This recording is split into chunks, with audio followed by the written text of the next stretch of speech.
नमस्कार दोस्तों, यह कहानी बंधन 7 फेरों का 20वां चैप्टर है।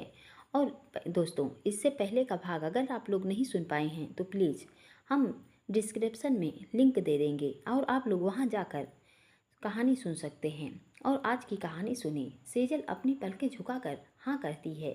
वर्षा और शीतल सर को सर्व करती हैं। देव मुस्कुराकर कहता है, वर्षा शीतल तुम दोनों भी बैठो, हम अपने आप ले लेंगे।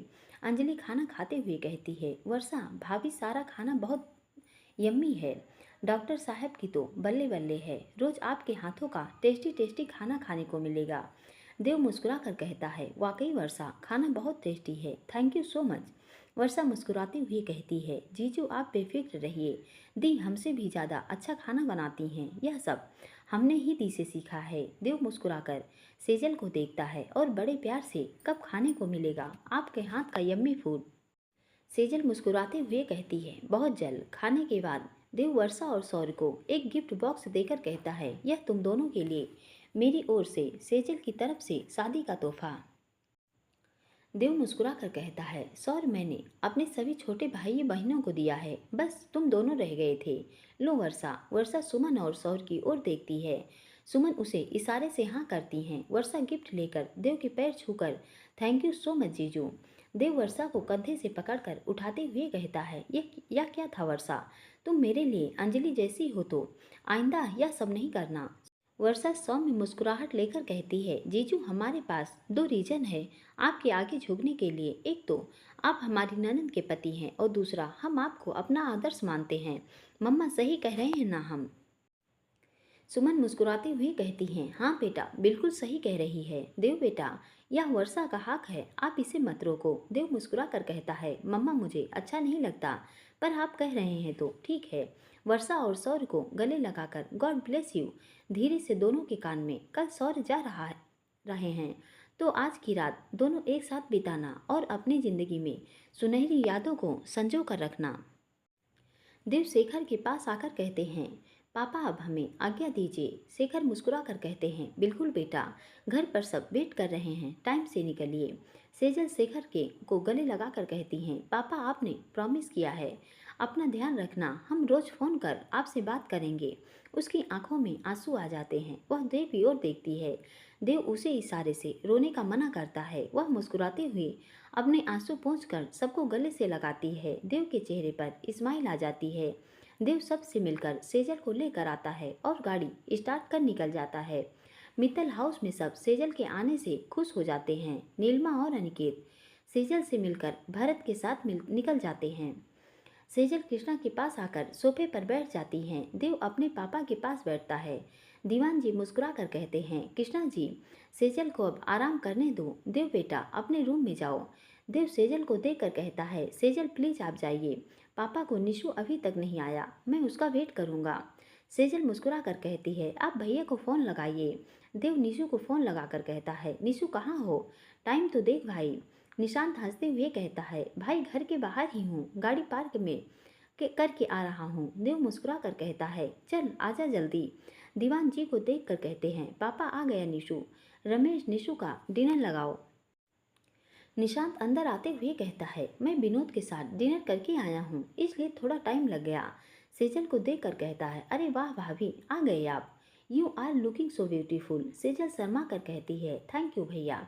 दीवान जी कहते हैं, देव बेटा अब निशु आ गया है तो तुम दोनों अपने रूम में जाकर रेस्ट करो। निशांत कहता है, हाँ भाई मैं भी बहुत थक गया। मम्मा रमेश के साथ मुझे एक कॉफ़ी भिजवा देना please. Good night my sweet family. इतना कहकर अपने रूम में चला जाता है। निशांत के जाते ही सेजल भी अपने कमरे में चली जाती है। देव उठकर कृष्णा के गले लगकर कहता है, गुड नाइट मम्मा पापा।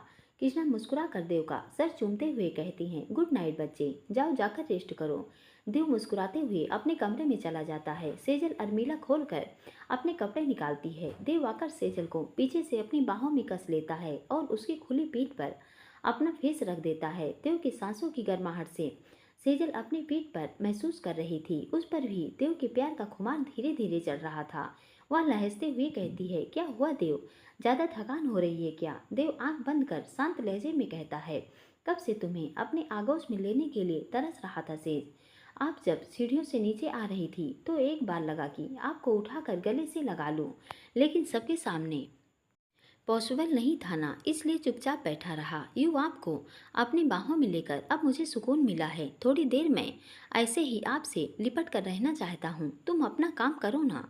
उसकी लंबी चोटी को कंधे के एक साइड करके मैं अपना काम कर रहा हूँ सेज, इतना कहकर उसकी गर्दन और पीठ पर अपनी अंगुलियों से हरकत करता है। अब देव के हाथों की अंगुलियों सेज की गोरी बाहों पर चली जाती हैं। सेजल चुपचाप आंखें बंद कर अपनी ही साड़ी को अपनी मुट्ठी से कस कर पकड़े देव के प्यार में भीग रही थी। देव एक दूसरे को सुकून से महसूस कर रहे थे कि दरवाजे पर दस्तक होती है। देव सेजल को अपने से दूर करके कहता है, अब इस समय कौन आ गया? सेजल मुस्कान लिए कहती है, आप जाकर देखिए, मैं चेंज करके वॉशरूम में जा रही हूँ।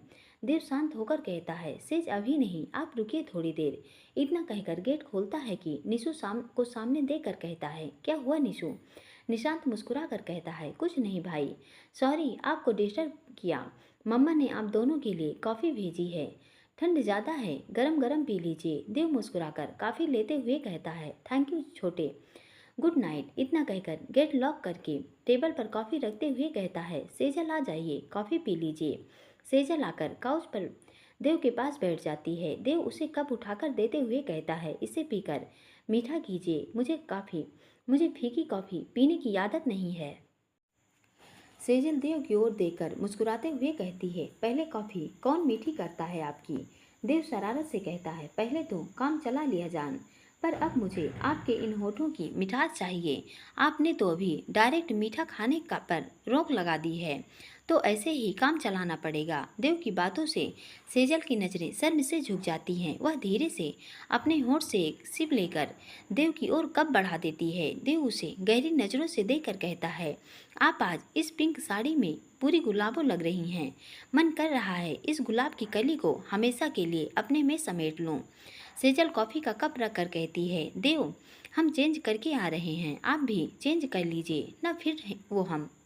देव सेजल का हाथ पकड़कर अपनी तरफ खींचता है। सेजल सीधे उसकी गोद में आकर उसके सीने से लग जाती है, जिससे दोनों के चेहरों को कुछ ही इंच का फैसला रह जाता है। देव उसे गहरी नज़रों से देखकर कहता है, look at me and complete your sentence. Sejal कसमसाते हुए कहती है, देव हम आपके साथ आपकी सुकून भरी जगह पर बैठना चाहते हैं। देव मुस्कुरा कर कहता है, ठीक है जान, आप जाकर फ्रेश होकर आइए। हल्के से उसकी नोच को अपने होठों से छूकर उसे छोड़ देता है। सेजल अपने नाइट ड्रेस लेकर वॉशरूम की तरफ बढ़ जाती है। देव बाहर बालकनी में आकर झूले पर एक ब्लैंकेट को फोल्ड कर बिछाता है। उसके ऊपर पिल्लो रख कर एक ब्लैंकेट और रख देता है। सेजल वॉशरूम से बाहर आती है। देव उसे देखकर मुस्कुराकर उसके पास आकर कहता है, आप बालकनी में चलिए, मैं बस 5 मिनट में आया। उसके कानों के पास जाकर कहता है, बहुत हॉट लग रहे हो, अपना हिसाब किताब रेडी रखिए। धीरे से उसके गालों को चूमकर वॉशरूम में बढ़ जाता है। सेजल की धड़कनें देव की बातों से ही बढ़ने लगती हैं। सेजल पिंक कलर का सेंसी स्ट्रिप का कैमी टॉप और लोअर पहन रखा था, जो उसके सांचे में ढले शरीर पर बेहद आकर्षक लग रहा था। सेजल ड्रेसिंग के सामने जाकर अपने लंबे बालों को खोलकर मेसी बन बना लेती है और बालकनी में जाकर बैठ जाती है। इधर देव गर्म पानी से शावर लेकर सीधा सेजल के पास आ जाता है। सेजल देव को ऐसे देखकर अपने में ही सिमटने लगती है और अटकते हुए कहती है, आप ऐसे कैसे बाहर? देव उसके करीब बैठकर कहता है, सेजल मुझे हमेशा से ऐसे ही सोने की आदत है।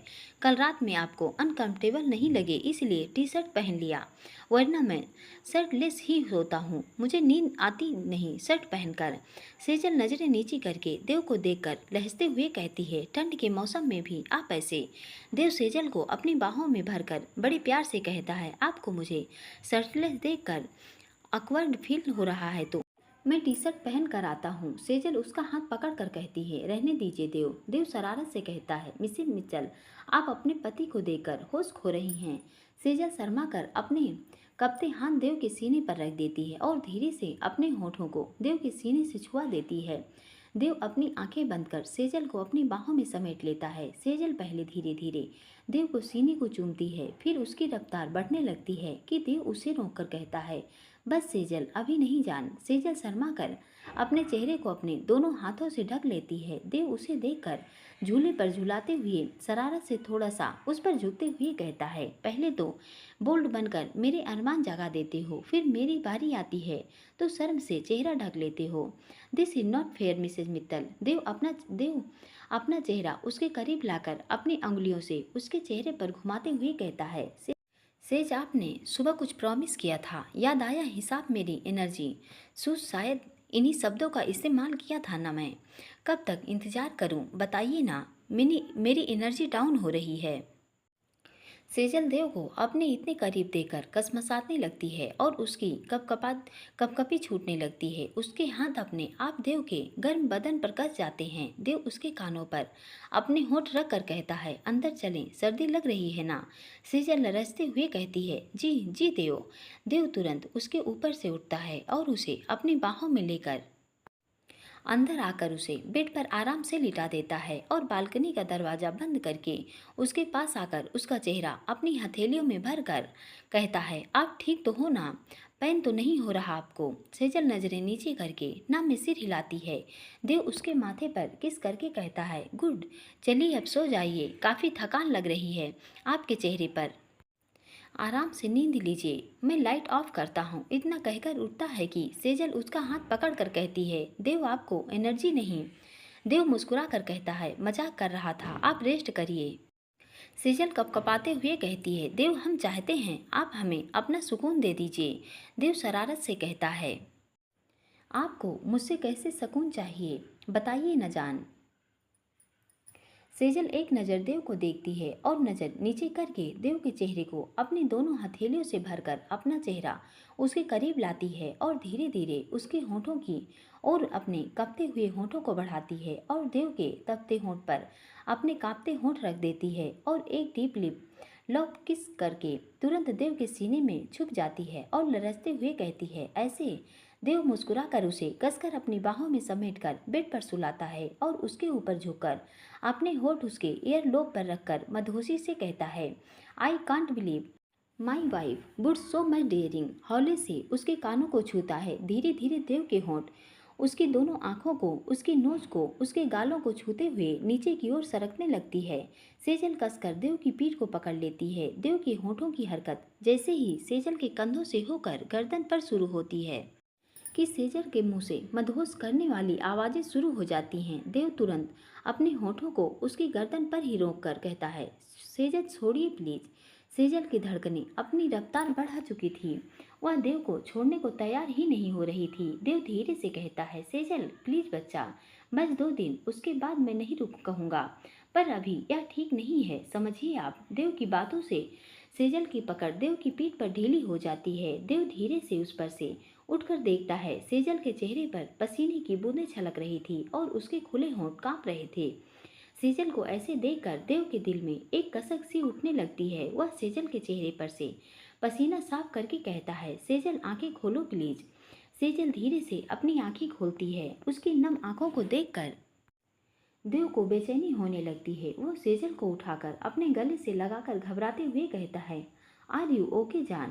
पेन तो शुरू नहीं हो गया, आज कुछ ज़्यादा ही हो गया था। आई एम सॉरी, मुझे ध्यान रखना चाहिए था। सेजल तुरंत उसके होठों पर अपनी उंगली रख कर कहती है, चुप रहने के लिए आपके कुछ गलत नहीं किया देव, हम खुद चाहते थे आपके प्यार को करीब से महसूस करना, लेकिन हर बार आपको ऐसे बीच में रुकना, हम आपको कुछ भी नहीं दे पा रहे हैं। देव हल्की नाराजगी से कहता है, सेटअप से पागल हो गई हैं आप, जो ऐसी बातें कर रहे हैं। इतना कहकर उठता है कि सेजल उसका हाथ पकड़कर एक हाथ से अपने कान पकड़ते हुए कहती है, आई एम सॉरी, प्लीज आप नाराज मत होइए। देव सेजल को देखकर शांत लहजे में कहता है, नाराज नहीं हूँ जान आपसे। सेजल उदासी से कहती है, फिर हमें यूं छोड़कर कहाँ जा रहे हैं? देव मुस्कुराकर उसके गालों को खींच कर कहता है, आपको छोड़कर कहाँ जाऊंगा जान? आपके लिए पानी ला रहा हूँ, आपके होंठ सूख रहे हैं, हल्का गुनगुना पानी पियोगे तो अच्छा फील होगा। देव पानी लेकर आता है और सेजल को पानी पिलाकर गिलास टेबल पर रखता है कि उसकी नज़र सेजल के टॉप पर पड़ती है। उसकी दोनों स्ट्रिप कंधे से नीचे सरक गई थी और सेजल का बदन टॉप से पूरी तरह बाहर झांक रहा था। देव अपनी धड़कनों को काबू में रखकर हल्के से झुककर उसके बदन को छू लेता है। सेजल देव के छूते ही पूरी तरह से कांप उठती है। देव तुरंत अपने हाथों से उसकी स्ट्रिप सही करके उसे ब्लैंकेट उड़ाकर उसके पास जाकर अपने से सटाकर सुला देता है। देव आंखें बंद कर, सेज मुझे देखना हो गया हो तो आंखें बंद कीजिए और सोने की कोशिश करिए। सेजल मुस्कुराकर थोड़ा सा ऊपर होकर देव के गालों को चूम कर कहती है, गुड नाइट पर देव। सेजल की हरकत से देव के चेहरे पर मुस्कान तैर जाती है। वह हौले से उसके कानों के पीछे अपने होंठ रख कर कहता है, गुड नाइट जान। अब कोई शरारत नहीं, चुपचाप सो जाइए। इतना कहकर उसे अपने सीने से लगाकर सो जाता है। महेश्वरी भवन में सेजल देव के जाने के बाद शीतल और शौर्य अपने कमरे में चले जाते हैं। वर्षा सुमन के साथ मिलकर किचन समेट रही थी। वर्षा सुमन से कहती है, माँ वहाँ हमें कुछ पूछना है आपसे। सुमन बर्तनों को पोंछकर रैक में जमाते हुए कहती है, बोल न बेटा। वर्षा अटकते हुए कहती है, माँ वो सौर ने आज रात हमें टेरेस पर बुलाया है। तो सुमन बर्तन छोड़कर वर्षा के पास आकर कहती है, मुझे मेरे बच्चों पर पूरा भरोसा है। शरारत से उसके गालों को छू कर कहती है, तुम और सौर तो सगाई वाली रात भी अकेले थे ना। सुमन की बात सुनकर वर्षा की आंखें हैरानी से फैल जाती हैं। वह सुमन की ओर देखती है और सुमन की मुस्कुराहट देखकर उसकी आंखें शर्म से झुक जाती है। सुमन वर्षा का सर चूम कर कहती हैं, ब्लैंकेट लेके जाना। तुम्हें पता है ना, सौर को जल्दी ठंड लग जाती है। बोतल में मैंने गर्म दूध और पानी दोनों दे दिया है, उसे पिला देना याद से, समझी ना। जा, अब सौर तेरा वेट कर रहा होगा, मैं भी बस जा ही रही हूँ। वर्षा मुस्कुराकर सुमन के गले लग कर कहती है, गुड नाइट मम्मा, थैंक यू सो मच हम पर ट्रस्ट करने के लिए, लव यू। इतना कहकर उनके गालों को चूमकर अपने सौर के पास भाग जाती है। व्हाइट टी शर्ट और ब्लैक लोअर, ऊपर से उसका मदहोश करने वाला परफ्यूम, हाथ में उसकी फेवरेट वॉच वाई गोल्ड। आज वर्षा का सौर एकदम कातिल लुक लिए अपनी मंगेतर का बेसब्री से इंतजार कर रहा था। नवंबर की गुलाबी ठंड में मंद मंद बहती हवा से उसके पास उसके माथे पर झूल रहे थे। वह अपना स्पेक्स अपने बालों के ऊपर लगाकर रेलिंग से अपने दोनों हाथों से पकड़कर खड़ा था। हर एक बीतता पल उसकी धड़कनों को बेकाबू कर रहा था। वह बार बार टेरेस के दरवाजे की तरफ देखकर बेचैन हो रहा था। कुछ देर बाद सौर ने अपनी आंखों को हल्के से बंद किया और रेलिंग का सहारा ले लिया। वर्षा अपने धीमे कदमों को बढ़ाती नीचे की सभी लाइटें ऑफ करके अपने हाथ में ब्लैंकेट लिए अपने को शॉल से कवर कर धीरे धीरे सीढ़ियाँ चलती हुई टेरेस पर आ गई। उससे कंबल को वहाँ रखे एक पलंग पर रखा और जाकर सौर के पीछे से टाइटली हक कर उसकी पीठ पर अपना फेस टिका दिया। वर्षा के एहसास से ही सौर के चेहरे पर बड़ी सी स्माइल आ गई। अपनी कमर के इर्द गिर्द लपटी वर्षा की बाहों को अपने हाथों से लेकर छूते हुए कहता है, इतनी देर कहाँ कर दी वर्षा। वर्षा ऐसे ही पकड़ते हुए कहती है, सौर मम्मा के साथ किचन में थे, आपके पास आ रहे थे कि मम्मा का फ़ोन आ गया। उनसे बात करने में टाइम लग गया, सॉरी आपको इतना वेट कराया। सौर मुड़कर वर्षा को अपने गले से लगा कर कहता है, मम्मी का फ़ोन अटेंड करना ज़रूरी था वर्षा, तुम्हें बुलाया क्या उन्होंने। वर्षा, जी सौर्य। सौर उसको अपने से अलग करके घड़ी देखते हुए कहता है, ओके चलो मैं घर छोड़ आता हूँ, अभी ज़्यादा टाइम नहीं हुआ है। वर्षा सौर्य का हाथ पकड़कर कहती है, रुको सौर्य, हम कल आपके जाने के बाद घर जाएंगे, मम्मी से हमारी बात हो गई। सौर्य वर्षा का चेहरा अपने हाथों में लेकर कहता है, गलत किया वर्षा, हमारा मिलना इतना ज़रूरी नहीं है। अपना फ़ोन निकालकर अरुणा का नंबर डायल करके कहता है, हेलो मम्मी, आप सोए तो नहीं। अरुणा मुस्कुरा कर कहती है, नहीं सौर्य, क्या हुआ। सौर्य शांत होकर कहता है, मम्मी मैं वर्षा को छोड़ने आ रहा हूँ। अरुणा कहती हैं, रुको सौर्य, वर्षा कल आ जाएगी बेटा, सुमन का फ़ोन आया था, उसने बताया तुम्हें कुछ ज़रूरी काम वर्षा से। सौर्य कहता है, नहीं मम्मी, मेरा काम इतना ज़रूरी नहीं है, मैं आ रहा हूँ। अरुणा फ़ोन स्पीकर पर डालकर अजय के बात करने का इशारा करती है और कहती है, सौर्य बेटे, तुम्हारी मम्मी सही कह रही हैं, हम कल तुमसे मिलने आएंगे तब वर्षा आ जाएगी। सौर्य गंभीर होकर कहता है, ओके ठीक है पापा। यह बताइए आपने अपनी मेडिसिन ले ली? अजय हंसते हुए कहते हैं, हाँ डॉक्टर साहब, तुम्हारी मम्मी ने मेडिसिन और दूध दोनों दे दिया, बस अब सोने की तैयारी है। सौर्य हल्की मुस्कान लिए कहता है, मम्मी आप भी सब काम छोड़िए और रेस्ट करिए। अरुणा मुस्कुरा कर कहती हैं, ठीक है बेटा, गुड नाइट। सौर्य मुस्कुराते हुए कहता है, गुड नाइट मम्मी पापा। इतना कहकर फ़ोन रख देता है। वर्षा सौर्य के गले लगकर नम स्वरों में कहती है, थैंक यू। सौर्य शांत होकर कहता है, किस लिए? वर्षा कहती है, वो आप मम्मी पापा की इतनी केयर। सौर्य उसको बीच में रोक कर कहता है, फिर तो मुझे तुम्हें हर पल थैंक यू बोलना पड़ेगा। वर्षा सौर्य के चेहरे की तरफ देखते हुए कहती है, सॉरी सौर्य, हम आपकी बात का मतलब समझ गए, आगे से हम ऐसा कुछ। सौर्य उसकी चित को अपनी उंगली से ऊपर करके बड़े प्यार से कहता है, वर्षा ये दोनों परिवार हमारे अपने हैं और हम दोनों को अपने परिवार के हर मेंबर को संभाल कर रखना है, ओके, इट्स आर ड्यूटी। उसके गालों को हल्के से छू कर कहता है, तुम अपने बहू के फर्ज निभाओ, मैं अपने बेटे होने का फर्ज निभाऊंगा। वर्षा नम आंखों से सौर के गले लगकर कहती है, लव यू, बहुत बहुत बहुत सारा। सौर हल्की मुस्कान से कहता है, लव यू टू। अब यह थैंक यू सॉरी का गेम ओवर करें। वर्षा सौर्य को गले लगाकर कहती है, आप बताइए अब कौन सा गेम शुरू करें? सौर्य वर्षा का चेहरा अपने हाथों में लेकर उसके करीब होकर कहता है, बहुत शरारती हो रही है बीवी। उसकी आंखों में शरारत देखते हुए, तुम बताओ कौन सा खेल खेलना पसंद करोगी? वर्षा अटकते हुए कहती है, सौर्य वो सौर्य मुस्कुराते हुए वर्षा के चेहरे पर अपनी अंगुलियां चलाकर उसकी गहरी आंखों में देखते हुए कहता है, क्या हुआ? अभी तो गेम शुरू भी नहीं हुआ और तुम्हारे शब्द अटकने लगे। वर्षा सौर्य का हाथ पकड़कर कहती है, आप क्यों हमारी जान सुखा रहे हैं सौर्य? हमें परेशान करने में आपको बहुत मजा आता है ना? सौर्य उसको सीने से सटाकर, तुम्हें परेशान करके कहाँ जाऊंगा स्वीट हार्ट, शरारत से दी से सब पूछ लिया। वर्षा हकलाते हुए कहती है, क्या क्या? मैंने कुछ नहीं। सौर्य उसी तरह शांत होकर कहता है, मेरे सामने नौटंकी नहीं वर्षा। तुमने जो सुबह मम्मा को बोला वह भी सुना, और जब शीतल और तुम दी को परेशान कर रहे थे वह भी सब सुना। वर्षा हैरानी से सौर्य की ओर देखती है तो सौर्य को उसे देखकर हंसी आ जाती है। वह उसके कानों के पास जाकर धीरे से कहता है, बीबी तुम्हारे पति की आंखें और कान बहुत तेज हैं, तो कोई भी शरारत करने से पहले सोच लेना।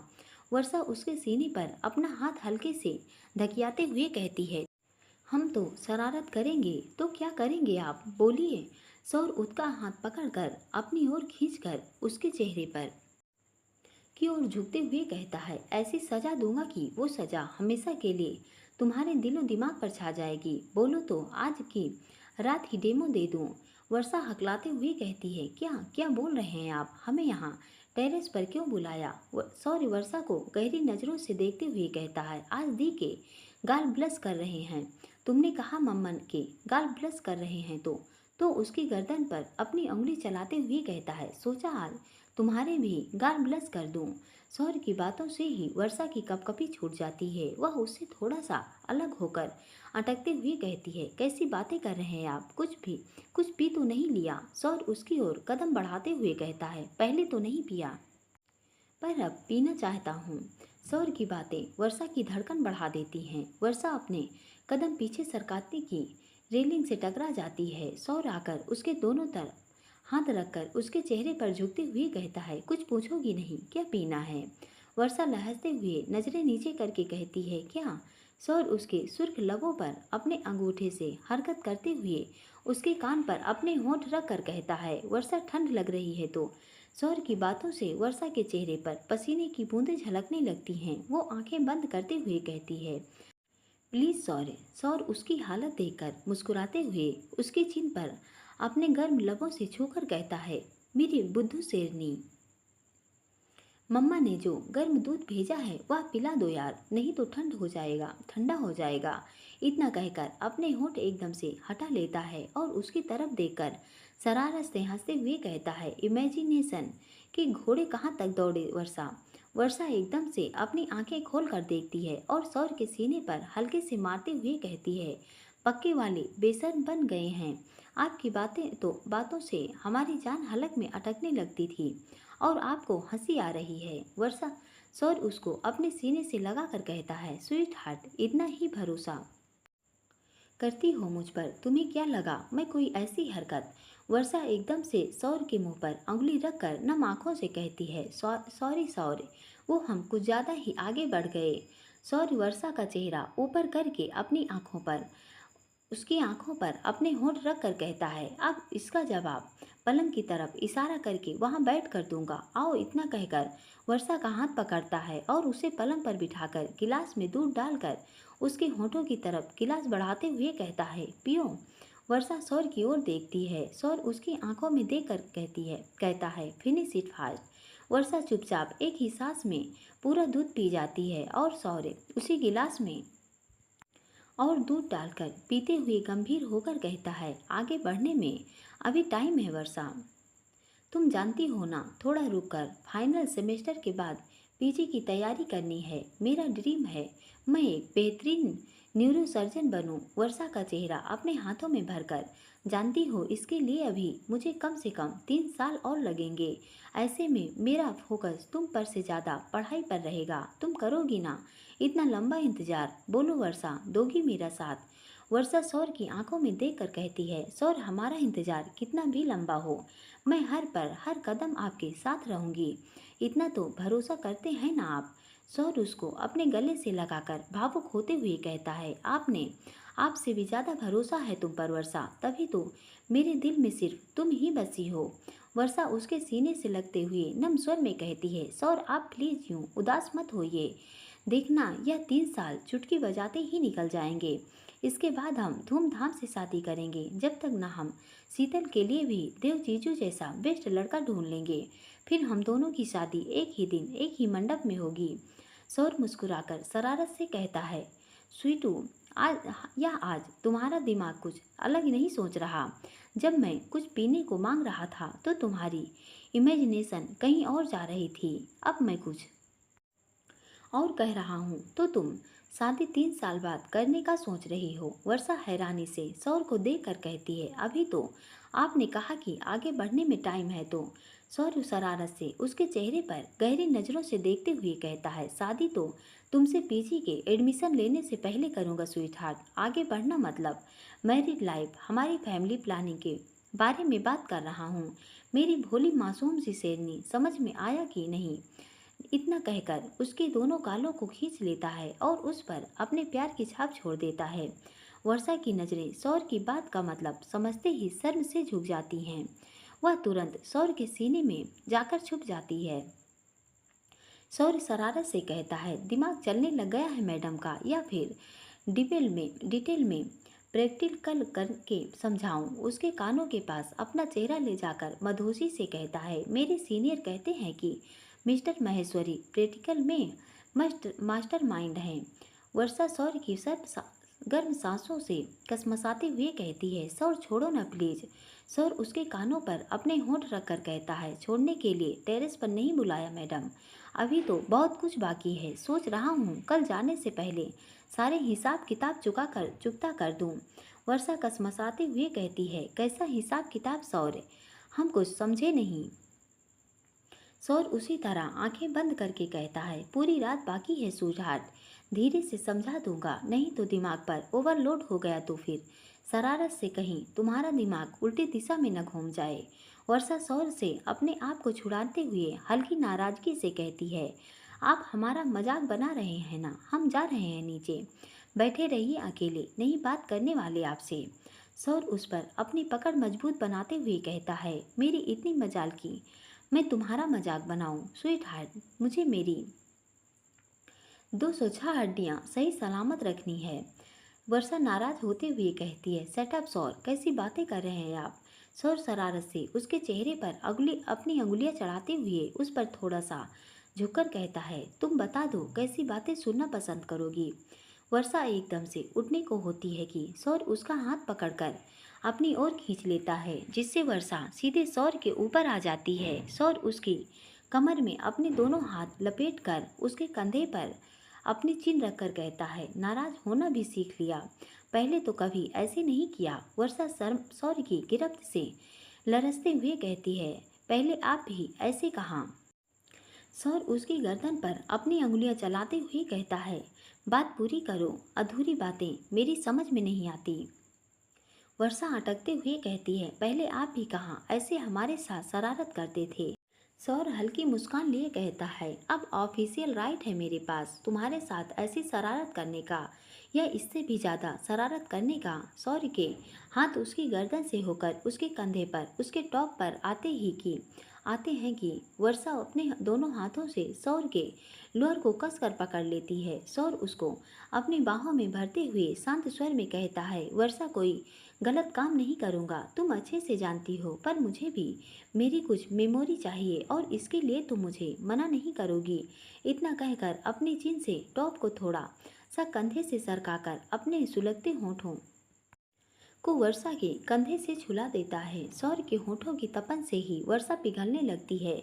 वह कसमसाते हुए कहती है, सौर प्लीज रुक जाइए, कहीं हम अपने ही होश न खो दें। सौर धीरे धीरे अपने होठों से उसके कंधे को चूमते हुए कहता है, मेरे होते हुए तुम अपने होश नहीं खो सकती। वर्षा प्लीज होश में रहो और इन सुनहरे पलों को एंजॉय करो। इतना कहकर सौर्य वर्षा को धीरे से पलंग पर लिटाता है कि उसका टॉप सौर्य की कोहनी से थोड़ा सा ऊपर सरक जाता है, जिससे वर्षा की कमर दिखने लगती है। सौर्य वर्षा के सीने पर अपना सर रख लेता है। वर्षा के दोनों हाथ उसकी पीठ पर जकड़ जाते हैं। वर्षा के शरीर की कंपन से सौर्य एकदम से उठता है कि उसकी घड़ी में वर्षा के बालों की कुछ लट फंस जाती है। वह धीरे से वर्षा के चेहरे को थपथपाते हुए कहता है, आंखें खोलो, कुछ नहीं हुआ।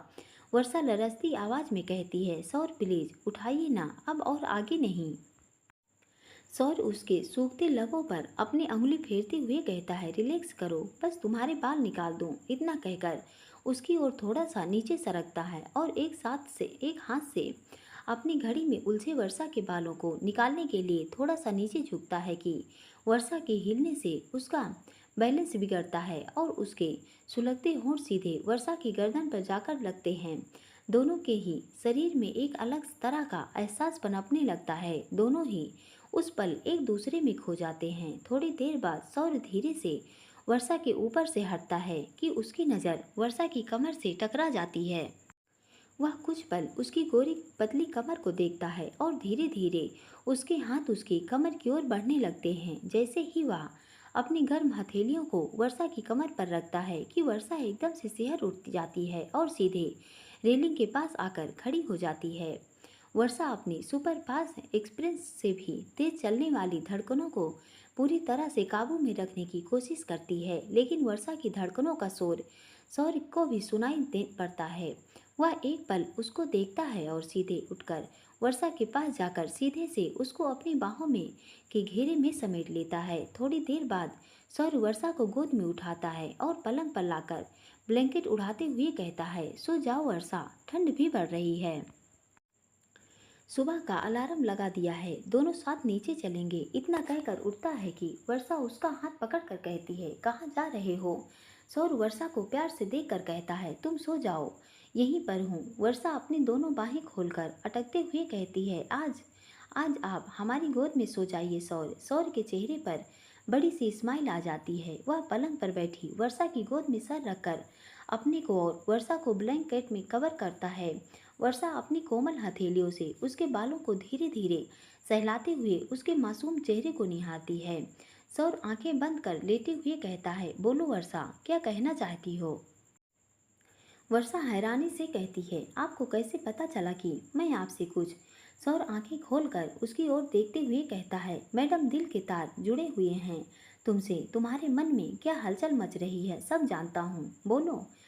वर्षा सौर के गालों पर अपने कोमल हाथ रखकर भावुक होते हुए कहती है, सौर, हमारी शादी के बाद मम्मी पापा कैसे। सौर एकदम से उठकर उसको अपने गले लगाकर कहता है, भरोसा है ना मुझ पर, तुम्हें क्या लगता है मैं उन्हें ऐसे ही छोड़ दूंगा। वर्षा भावुक होते हुए कहती है, हमारे अलावा कोई नहीं है। सौर मम्मा पापा के पास दादा दादी के जाने के बाद पापा कितने टूट गए थे, हमने बहुत नज़दीक से पापा की तकलीफ को देखा है। हम भी शादी करके आपके पास आ गए तो क्या होगा उनका, सोचकर ही मन कांप उठता है। सौर उसके चेहरे को अपनी हथेलियों में भरकर शांत लहजे में कहता है, मैंने सब प्लान कर लिया है वर्षा। वक्त आने पर तुम खुद देख लेना, इसलिए अपने दिमाग पर ज़्यादा जोर मत दो।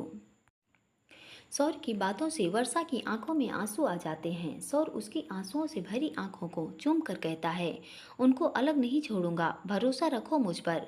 वर्षा सौर को और कस कर पकड़ लेती है। सौर स्टूल पर से गिलास उठाकर उसको पानी पिलाता है और अपनी बाहों में लेकर लेटाता है और मुस्कुराते हुए कहता है, अब मूड सही करो मैडम, वरना तुम मेरी पूरी रात खराब कर दोगी। वर्षा अपना फेस थोड़ा सा ऊपर करती है और सौर के गालों को किस करके उसके सीने पर सर रखकर कहती है, लव यू सौर। सौर मुस्कुरा कर कहता है, आज यहाँ लव यू की बारिश कुछ ज़्यादा ही नहीं हो रही है। वर्षा मुस्कुराते हुए कहती है, वो क्या है ना, आज हमारे सौर इतने हैंडसम लग रहे हैं और ऊपर से उफ, उनका ये जानलेवा परफ्यूम हमें रह रहकर अपनी ओर खींच रहा है। इसलिए हम अपने सौर पर आज जमकर प्यार की बारिश करना चाह रहे हैं।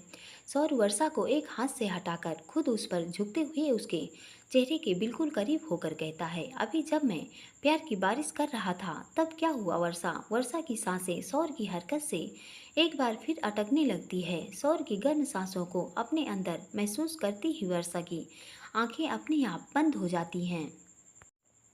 सौर उस पर झुकते हुए शरारत से कहता है, मेरे पास आते ही तुम्हारी धड़कनों का शोर बढ़ जाता है और तुम्हारे शब्द की रफ्तार धीमी पड़ने लगती है।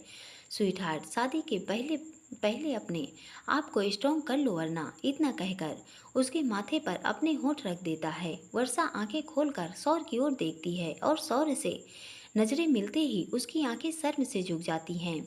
सौर उसकी झुकी हुई पलकों पर किस करके कहता है, अभी चलना है नीचे। वर्षा धीरे से कहती है, नहीं सौर्य।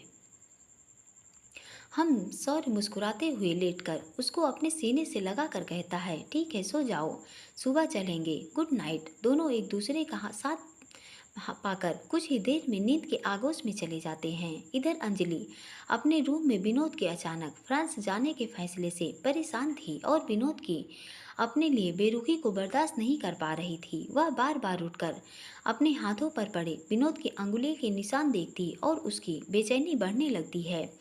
वह अपना फ़ोन लेकर खिड़की के पास आकर खड़ी हो जाती है और कांपते हाथों से विनोद का नंबर डायल करने की कोशिश करती है, लेकिन उसकी उंगलियां उसका साथ नहीं दे रही थी। वह उदासी से कहती है, हमने ऐसा क्या कह दिया सर, जो आपने फ्रांस जाने का फैसला कर लिया। इतना सोचते ही उसकी आंखों से आंसू आ जाते हैं। निशांत पानी लेने नीचे जाता है तो अंजलि के कमरे की लाइट जली देखकर अंदर आते हुए परेशान होकर पूछता है, अंजू क्या हुआ तुझे, ऐसे क्यों खड़ी है। अंजलि निशांत को अपने कमरे में देखकर हड़बड़ाहट से कहती है, कुछ कुछ नहीं निशु, वह नींद नहीं आ रही है, इसलिए हम खिड़की के पास आकर खड़े हो गए। निशांत उसके सर पर हाथ रखकर कहता है, तबीयत तो ठीक ना है न तेरी। उसकी आंखों को देखकर कहता है, तू रो क्यों रही है। अंजलि नजरें नीचे करके कहती है, नहीं निशु, हम ठीक हैं, तुम जाओ अपने कमरे में, हम भी सोने की कोशिश करते हैं। निशांत उसको गौर से देखकर कहता है, सो जा जल्दी, रात काफी हो गई है। दरवाजे पर पहुंचकर पीछे पलटते हुए कहता है, विनोद की फ्लाइट जयपुर से दोपहर 1 बजे की है, मैं सुबह स्टेशन जाऊंगा, वो 6 बजे की ट्रेन से जा रहा है, चलना हो तो टाइम से उठ जाना। इतना कहकर तुरंत गेट खोल कर निकल जाता है। अंजलि निशांत की बातें सुनकर परेशान हो जाती है और मन में सोचती है, यह निशु क्या सोच रहा है हमें और सर को लेकर, इतनी कोई गलत फहमी तो नहीं हो गई, सुबह बात करनी पड़ेगी। मोबाइल में अलार्म सेट करती है और बेड पर आंखें बंद कर लेट जाती है। यहाँ निशु कमरे में आकर पानी पीते हुए मन में सोचता है, आज से पहले इस नौटंकी को इतना सीरियस कभी नहीं देखा था। वहाँ विनोद का मूड भी इसके फोन आने के बाद से खराब था। क्या चल रहा है इन दोनों के बीच। लंबी सांस लेकर जो मैं सोच रहा हूँ शायद वैसा कुछ भी ना हो, लेकिन मुझे यह फीलिंग आ रही है कि विनोद लव अंजू श्योर नहीं है, कुछ तो गड़बड़ है, देखते हैं। बिस्तर पर लेटता है और सो जाता है। सुबह शांत निशांत रेडी होकर अंजलि के रूम को नॉक करने के लिए हाथ बढ़ाता है कि अंजलि बाहर आते हुए कहती है, चले निशु। निशांत एक नज़र अंजलि को देखता है और मुस्कुरा कर कहता है, आजा, मैं गाड़ी निकालता हूँ। विनोद घर पर रूही के गले लगकर कहता है, मॉम उदास मत होइए, जल्द वापस आऊँगा। रूही परेशान होकर उसका गाल छूते हुए कहती है, बीनू क्यों अपने आप को तकलीफ दे रहा है। विनोद हल्की मुस्कान से कहता है, मॉम समझिए आप, मैं पापा को अकेले नहीं जाने दे सकता। अब अकेले उन्हें ट्रेवल करने दे नहीं सकते हम। यहाँ दी साथ है तो मुझे कोई टेंशन नहीं है। रूही गंभीर होकर कहती है, वीनू कब तक अपनी तकलीफ छुपाएगा तू। माँ हूँ तेरी, तेरी आंखों की बेचैनी में और सूनापन सब दिखाई देता है मुझे। रोशनी ने सब बता दिया है, थोड़ा रुक कर। मेरा बेटा तो इतना कमज़ोर नहीं था, एक लड़की के प्यार में इतना। विनोद गंभीर होकर कहता है, मॉम प्लीज इस टॉपिक पर अभी कोई डिस्कस नहीं, मेरी ट्रेन का टाइम हो रहा है। इतना कहकर रूही के पैर छूता है और अपना लगेज बैग लेकर आगे बढ़ते हुए एक बार पीछे मुड़कर कहता है और रूधे गले से कहता है, मॉम आप ऑफिस जाकर उससे नहीं मिलोगी, इट्स माय। विनोद अंजलि को एक नज़र देखता है और निशांत शांत लहजे में कहता है, आइए वहाँ बैठते हैं। दोनों जाकर वहाँ बेंच पर बैठते हैं। विनोद अंजलि से थोड़ी दूरी बनाकर बैठ जाता है और अपने फ़ोन में देखते हुए तिरछी नज़र से एक बार अंजलि को देखता है। अंजलि नजरें नीचे करके नम स्वर में कहती है, सॉरी सर। विनोद के हाथ मोबाइल की स्क्रीन पर ही रुक जाते हैं। वह अंजलि को देखकर सिर्फ यही कहने के लिए, आपने सुबह सुबह अपनी नींद खराब करी। अंजलि उसकी ओर नज़र उठाकर देखती है। अंजलि की आंखों के आंसू विनोद को बेचैन कर रहे थे। वह तुरंत अपनी नज़रें उस पर से हटा लेता है और गंभीर स्वर में कहता है, आपने कल मुझसे मेरे 5 मिनट मांगे थे, कहिए क्या कहना चाहती हैं आप। अंजलि रूंधे गले से कहती है, सॉरी सर। विनोद गंभीर होकर कहता है, सॉरी इसके आगे कुछ नहीं कहना आपको। अंजलि विनोद की ओर देखती है और धीरे से कहती है, हमारे निकलने तक तो विजय सर जा रहे थे, फिर आप कैसे। विनोद शांत स्वर में कहता है, पापा को अब अकेले ट्रैवल करने नहीं देता और दी यहाँ आ गई है तो मुझे घर की और ऑफिस की कोई टेंशन नहीं है। वह सब संभाल लेंगे। She is perfect in every field. फिर निशांत बेला और थोड़ा रुकते हुए कहता है, आप हो इस प्रोजेक्ट के लिए तो फिर मुझे कोई टेंशन। अंजलि धीरे से कहती है, पर आप वहाँ अकेले। विनोद उसकी बातों में छिपे मतलब को समझ जाता है और गंभीर होकर कहता है, मिस अंजलि बचपन से अकेला ही हूँ, पहले हॉस्टल फिर हायर स्टडीज के लिए एब्रॉड को अब आदत है मुझे। हल्की मुस्कान लिए कहता है, पर मेरे अकेलेपन का एक साथी है जो मुझे कभी अकेला नहीं छोड़ता। अंजलि हैरानी से विनोद की तरफ देखती है। विनोद अपने लैपटॉप बैग से एक सिगरेट निकालकर लाइटर से जलाते हुए अपने मुंह में रखकर गंभीर होते हुए कहता है, यह मेरा हमराज है। जब भी मैं तन्हा होता हूँ तो यही मेरा तन्हाई दूर करता है। पता नहीं कैसे तन्हा रहते रहते कॉलेज से इसकी आदत हो गई। उसकी ओर देखकर चेहरे पर बिना भाव लिए कहता है, आपको क्या लगा मैं किस साथी की बात कर रहा हूँ। विनोद की नज़रों से उलझते ही अंजलि की नज़रें नीचे करके धीरे से कहती है, सर इसको स्मोक करके क्यों अपने दिल को जला रहे हैं, it's injurious for health. Vinod cigarette पीते हुए कहता है, गंभीर स्वर में कहता है, जब दिल पर लगे जख्म ही गहरे हों तो फिर क्या फर्क पड़ता है कि दिल जले या कोई हेल्थ इशू हो। अंजलि विनोद की बात को बीच में काट कर रूंधे गले से कहती है, फर्क पड़ता है सर, आपके अपनों को फर्क पड़ता है। विनोद एक बार अंजलि की तरफ देखता है। अंजलि की नज़र जैसे ही उससे मिलती है, अंजलि तुरंत खड़े होकर कहती है, सर हम अभी आए। इतना कहकर तुरंत वहाँ से कॉफ़ी स्टॉल की ओर बढ़ जाती है और थोड़ी देर बाद 2 कॉफ़ी लेकर आती है। एक कप विनोद की ओर बढ़ाते हुए कहती है, इसे पी लीजिए सर। विनोद नज़र उठाकर अंजलि की ओर देखता है और सिगरेट को डस्टबिन में डालकर उसके हाथ से कॉफ़ी का कप लेकर कहता है, थैंक्स। इतने में ही विनोद के फ़ोन पर रूही का फ़ोन आता है। विनोद फ़ोन उठाता है कि उसके हाथ से स्पीकर ऑन हो जाता है। रूही फ़ोन पर भावुक होते हुए कहती है, विनू बेटा, तेरे बैग में मैंने नाश्ते का डब्बा रखा है, उसे फ्लाइट में बैठने से पहले खा लेना बच्चे। कल से तूने कुछ नहीं खाया, किसी और के लिए नहीं तो अपनी मॉम के लिए ही बच्चे। विनोद गंभीर होकर कहता है, खा लूँगा मॉम, प्लीज़ मैं जयपुर पहुंचकर कॉल करूँगा। इतना कहकर फ़ोन रख देता है। अंजलि रूही की बातें सुन लेती है और विनोद की ओर देखकर हैरान होते हुए कहती है, आपने कल से कुछ नहीं खाया। विनोद कॉफी पीते हुए कहता है, काम के आगे भूख नहीं लगी, रात को लेट हो गया, सब सो गए थे तो किसी को डिस्टर्ब नहीं किया। खाना टेबल पर रखा था लेकिन ठंडा खाने की आदत नहीं है और गर्म करने की हिम्मत नहीं थी, इसलिए ऐसे ही। विनोद की बातें सुनकर अंजलि के दिल में एक कसक सी उठती है। वह अपनी नम आंखों से विनोद की ओर देखती है। विनोद के चेहरे पर कोई भाव नहीं थे, वह चुपचाप अपनी कॉफ़ी पी रहा था। कॉफ़ी का कप डस्टबिन में डालकर अंजलि को देखकर कहता है, thank you so much for this, इसकी बहुत ज़रूरत थी। अंजलि हल्के से मुस्कुरा कर जाती है और विनोद को देखते हुए कहती है, कब तक आएंगे। विनोद एक नज़र अंजलि को देखकर कहता है, काम पूरा होते ही इतने में ही निशांत आता है और विनोद के साइड में बैठकर कहता है, थोड़ा सा मुझे भी एडजस्ट करो। विनोद को हल्का सा धक्का देता है जिससे विनोद एकदम से अंजलि के करीब आ जाता है और उसका हाथ अंजलि के हाथ से छू जाता है। वह तुरंत अपना हाथ हटा लेता है।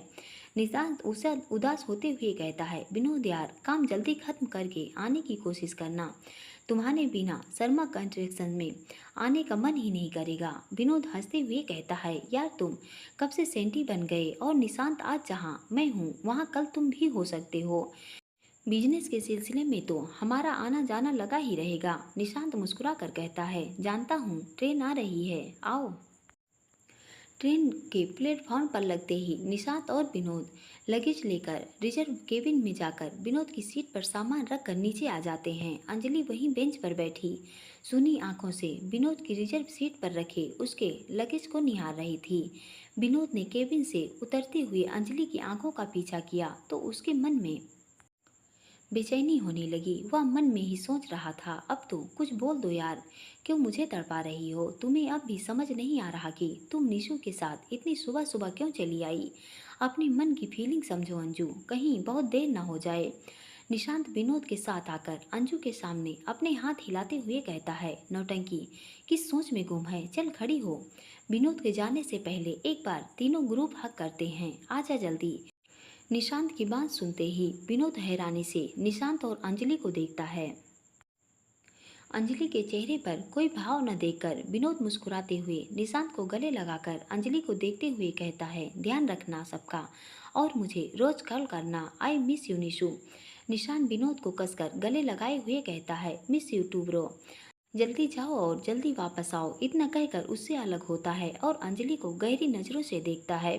उसका हाथ पकड़कर खींचते हुए विनोद की तरफ हल्का सा पुश कर देता है। अचानक से निशु की हरकत से अंजलि संभल नहीं पाती, वह लड़खड़ाती है कि विनोद उसे संभाल लेता है। निशांत हंसते हुए कहता है, अरे क्या ऐसे क्या खड़े हो, हम बिजनेस पार्टनर के साथ साथ फैमिली भी हैं यार। कम ऑन, देखो ग्रीन सिग्नल हो गया अंजू, फास्ट। ये ऐसे ही खड़ी रहोगी तो विनोद की ट्रेन छूट जाएगी, फास्ट अंजू। अंजू एक बार विनोद की ओर देखती है और धीरे से उसके गले लग जाती है। अंजलि के गले लगते ही विनोद के बेचैन दिल को सुकून मिल जाता है। निशांत भी आकर उनको झटके से ज्वाइन करता है कि एकाएक अंजलि के हाथ विनोद की शर्ट को कसकर पकड़ लेते हैं और उसकी आंखों के रुके आंसू विनोद की शर्ट को गीला करते हैं। विनोद अपनी शर्ट पर अंजू के आंसू महसूस कर लेता है। उसके दोनों हाथ अभी भी नीचे ही थे। अंजलि को इतने करीब महसूस कर विनोद की आंखें नम हो जाती हैं। दोनों की ही आंखों में एक दूसरे के से अलग होने की बेचैनी थी। दोनों के ही दिल में एक सी चाहत, एक सी कसक थी, लेकिन दोनों की ही लबों पर खामोशी छाई हुई थी। विनोद के गले लगकर अंजलि को भी एक सुकून भरा एहसास होता है। इतने में ही ट्रेन की व्हीटल सुनाई देती है। निशांत अलग होकर कहता है, विनोद केबिन में जाओ। अंजलि निशांत के कहने से विनोद के एकदम से अलग होती है और अपनी नज़रें नीचे कर लेती है। विनोद अपनी केबिन की ओर बढ़ जाता है और गेट पर खड़े होकर सामने देखता है। निशांत मुस्कुराकर हाथ हिलाते हुए कहता है, बाय विनोद, टेक केयर, पहुंचकर कॉल कर देना और जल्दी वापस आना। विनोद मुस्कुराते हुए अंजलि को देखता है और हाथ हिलाते हुए कहता है, बाय मिस यू ऑल। उसी पल अंजलि की नज़र विनोद से टकराती है। अंजलि नम आंखों से मुस्कुराकर विनोद को देखकर हाथ हिलाती है। ट्रेन की रफ्तार धीरे धीरे बढ़ जाती है। कुछ ही पलों में ट्रेन स्टेशन छोड़ देती है। निशांत अंजलि का हाथ कसकर पकड़ते हुए गंभीर स्वर में कहता है, ट्रेन गई अंजू, चलो। अंजलि थके कदमों से निशांत का हाथ पकड़कर स्टेशन के बाहर आती है। गाड़ी में बैठकर अपना सर सीट से टिकाकर आंखें बंद कर लेती है। निशांत गाड़ी स्टार्ट कर उसकी और देखता है और उसका हाथ पकड़ कर कहता है, तू तू ठीक है ना अंजू? अंजलि आंखें बंद करके कहती है, मुझे क्या हुआ जो तू ऐसे पूछ रहा है? ज़्यादा सीआईडी के जैसे सवाल जवाब मत कर, सामने देख कर गाड़ी चला। अंजलि आंखें बंद कर अभी थोड़ी देर पहले हुई घटना को याद करती है। विनोद के गले लगने से अंजलि को जो सुखद अनुभूति हुई थी उसका असर कुछ ही देर में उसके चेहरे पर झलक रहा था। उसके चेहरे पर हल्की मुस्कान देखकर निशांत मन में सोचता है, आई एम डैम श्योर इनके बीच कुछ तो चल रहा है, लेकिन दोनों की खामोशी कुछ समझ नहीं आ रहा। विनोद के आने के बाद देखते हैं, कुछ तो करना पड़ेगा, पर तब तक 100% कन्फर्म नहीं हो जाता तब तक पापा या भाई को इस बारे में कुछ नहीं बताऊंगा जो मैं सोच रहा हूँ। यदि ऐसा कुछ हुआ तो विनोद से बेहतर जीवन साथी हम अपने नौटंकी के लिए कभी नहीं ढूंढ सकते। He is perfect for Anju. इतना सोचते ही उसके चेहरे पर स्माइल आ जाती है। एक नज़र अंजलि को देखता है और उसके चेहरे पर सुकून देखकर गाड़ी की स्पीड बढ़ा देता है। इधर सुबह सेजल की नींद खुलती है। वह अपने को देव की बाहों में देखती है तो उसके चेहरे पर स्माइल आ जाती है। वह धीरे से उठकर देव के चेहरे को प्यार से छूती है और उसके माथे पर बिखरे बालों को हटाकर धीरे से अपने होठों को उसके माथे से छूकर उसके गालों को एक एक कर चूम कर लेती है और देव का हाथ धीरे से हटाकर वॉशरूम में चली जाती है। सेजल के जाते ही देव मुस्कुराकर अपनी आंखें खोलकर कहता है, नॉट बैड जान, मेरी मॉर्निंग इतनी खूबसूरत बनाने के लिए लव यू। आप जल्दी बाहर आइए। पीलू को अपने चेहरे पर रखकर ऐसे ही लेट जाता है।